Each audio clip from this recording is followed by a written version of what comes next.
bendiga, hermanos. Siento una especial alegría poder llegar hasta ustedes una vez más en esta oportunidad. Les saludo, hermanos, en el nombre del Señor. Quiero proponerles un desafío. ¿Qué tal si me acompañan y buscamos sucesión de parábolas en los escritos evangélicos? Y por el chat nos los compartimos. Hoy vamos a leer la palabra del Señor.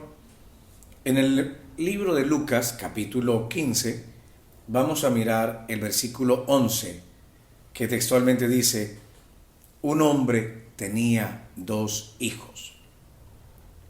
Como estamos dentro de un contexto de sucesión de parábolas, recordemos que lo que da pie para que Jesucristo pronuncie estas parábolas es el juicio, la murmuración por parte de los escribas y por parte de los fariseos, al no entender por qué Jesús tomaba especial contentamiento en departir con los publicanos y con los pecadores.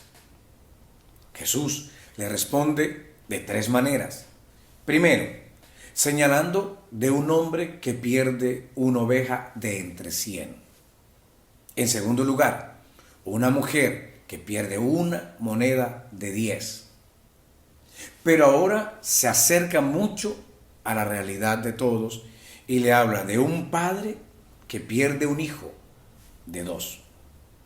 Por eso la parábola realmente no se llama del hijo pródigo.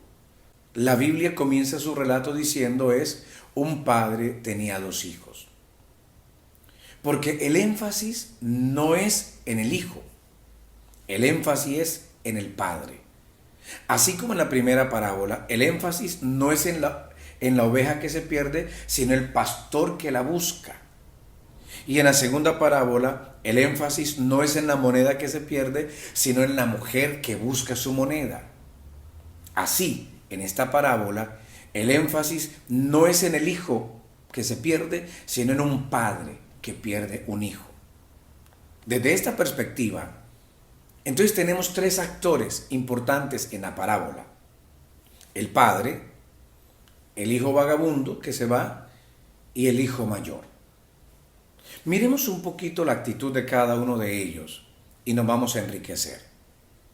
En primer lugar, nos habla de un hijo, de una manera que contradice toda la costumbre y la cultura de cualquier época. El hijo menor pide a su padre que le dé su herencia. Culturalmente es un problema, porque el pedir la herencia a su padre implica el desearle que se muera, porque la herencia se recibe cuando el padre muere. Y que a los oídos de los fariseos y de los escribas tuvo que golpearles fuertemente, porque su verticalidad en la ley le obligaba a pensar diferente. Sorprende además que el padre le entrega los bienes, tanto al hijo menor como al hijo mayor. Él se despojó y entregó sus bienes. La actitud del hijo menor es bastante reprochable. En primer lugar, tomándolo todo, se fue a vivir una vida llena de pecado. El hijo mayor, en su alegato con el padre, nos cuenta que vivió con rameras, gastándose la riqueza del padre. Compartir con los gentiles. Y vemos cómo la vida del hijo vagabundo va cayendo cada vez más. En primer lugar, viviendo con los gentiles, gastándose el trabajo del padre. Cuando esto se acaba, entonces cae un poco más y se va a cuidar cerdos. Y usted y yo sabemos lo que significa el cerdo dentro de la cultura judía. Tuvo que haber hecho apretar los ojos a los fariseos y escribas de la época. Pero cuando esto se acaba, que aunque era despreciable, algo ayudaba, cae a un estado posterior: desear comer la comida de los cerdos.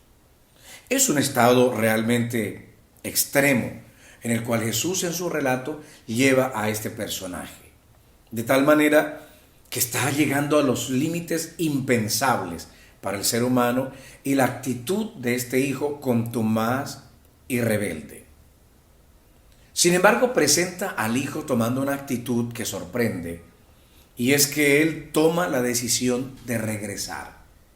Y le regresa con una acción bien planeada. Me volveré, iré a mi padre, le pediré perdón y luego le pediré que me haga como uno de sus jornaleros.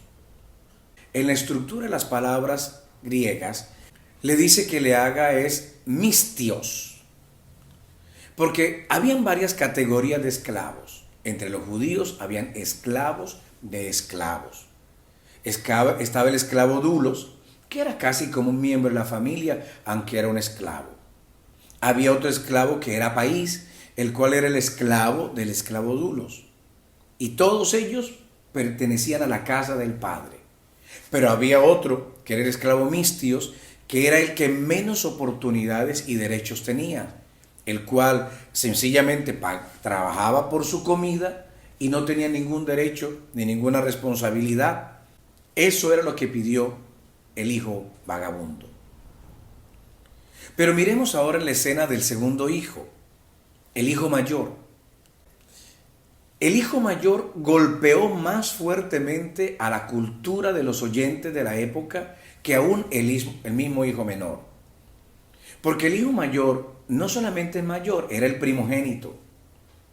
Y ustedes y yo sabemos lo que significaba la primogenitura dentro del contexto judío.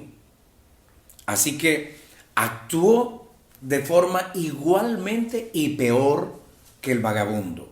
En primer lugar, no protesta cuando su hermano decide poner en esa condición al padre. Lo vio como si fuera algo normal y parece ser como que él también quería su herencia. En segundo lugar, no actuó como primogénito en intentar reconciliar al hijo vagabundo con su padre. Sencillamente abandonó a su padre en esta decisión. En tercer lugar, humilla y avergüenza públicamente al padre y a la familia cuando no quiere acudir a la fiesta que fue convocada por el padre. Podemos ver un cuarto lugar, y es que cuando le habla al padre no lo llama padre, sencillamente amplía, discurre sus palabras sin mostrar el más mínimo respeto a su padre, que según el texto sagrado le rogaba que entrara. Como un quinto agravante, insulta a su propio padre al autodenominarse que ha estado trabajando como esclavo, cuando en verdad era un hijo. Y pudiéramos mencionar unas características más. Acusa y señala al padre de favoritismo, haciendo uso legítimo de rechazar a su hermano menor. Y como una séptima razón, también desea la muerte del padre. ¿Qué hace el padre? Y aquí es donde es interesante que veamos. El padre pierde a su hijo. Incluso en palabras propias dice, mi hijo se había perdido, y lo consideraba como muerto. Sin embargo, cuando él ve a su hijo regresar, rompe todos los esquemas culturales de la época. En primer lugar, corrió. Correr para un patriarca era una deshonra, era un acto impúdico. Además, para poder correr con esas túnicas, lo que hacían era levantárselas, permitiendo que parte de su desnudez, de sus piernas, se le vieran, y entonces el padre parece que no le importa que se le vea su desnudez con tal de correr hacia su hijo. La Biblia también sigue diciendo que cuando llega, no dice que lo abrazó, dice echándose sobre él. La comunidad tenía el derecho, de acuerdo a la ley, de tomar piedras y apedrear a ese hijo contumaz y vagabundo que había avergonzado al padre, que a su vez era el patriarca, y había avergonzado a toda una comunidad. El hijo merecía morir, pero el padre corre y se abalanza, se echa sobre él, cubriéndolo con su mismo cuerpo. Si alguien quiere matar al vagabundo, el padre dice, mátenme a mí entonces primero. Yo creo que usted ya comienza a entender quién es este padre. Y luego grita, saquen el mejor vestido, pronto. La versión internacional dice, actúen pronto, saquen el mejor vestido. En todas las casas solo hay uno que es el mejor vestido. Y es el vestido del Padre. Y el Padre de una vez dice, saquen el mejor vestido y con ese vestido vístanlo. Casi quiten los harapos malolientes de prostitutas, de rameras, de olor a cerdo, de olor a comida de cerdos. Quítenle esos harapos y póngale la vestidura de patriarca. Y póngale el anillo en su mano.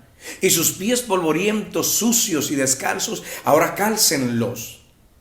De tal manera que cuando llega la multitud, ven al Padre despojado de su dignidad, pero ven al vagabundo vestido de patriarca, como queriéndole decir, de ahora en adelante Él los va a conducir a un mejor camino. Y da una segunda orden. Saquen el becerro gordo y mátenlo. Parecía que había un becerro que se estaba guardando para este momento. Y hagamos fiesta. Invita a toda la comunidad para hacer fiesta. Y lo abraza y lo besa y lo pone en el lugar de honra. Porque para él era un hijo. No importa que hubiera sido un vagabundo, era su hijo. El perdón era su mayor delicia en impartírselo a este hijo vagabundo que se había perdido, pero que ahora se ha sido recuperado, que se había ido como muerto, pero que ahora ha revivido y ha vuelto al seno del hogar. Aún cuando el hijo mayor quiera ser un arrogante, el padre le da toda la preeminencia a este hijo que se había perdido. Los fariseos tuvieron que entender. Los escribas tuvieron que entender. Ellos eran el hermano mayor. Y los publicanos y los pecadores, ustedes y yo, éramos el hijo que nos habíamos perdido, pero que el Padre ha puesto dignidad en nosotros. No tenemos una dignidad propia, es la dignidad del Padre. Bendito sea Jesucristo. Aleluya. Dios los bendiga, mis amados hermanos.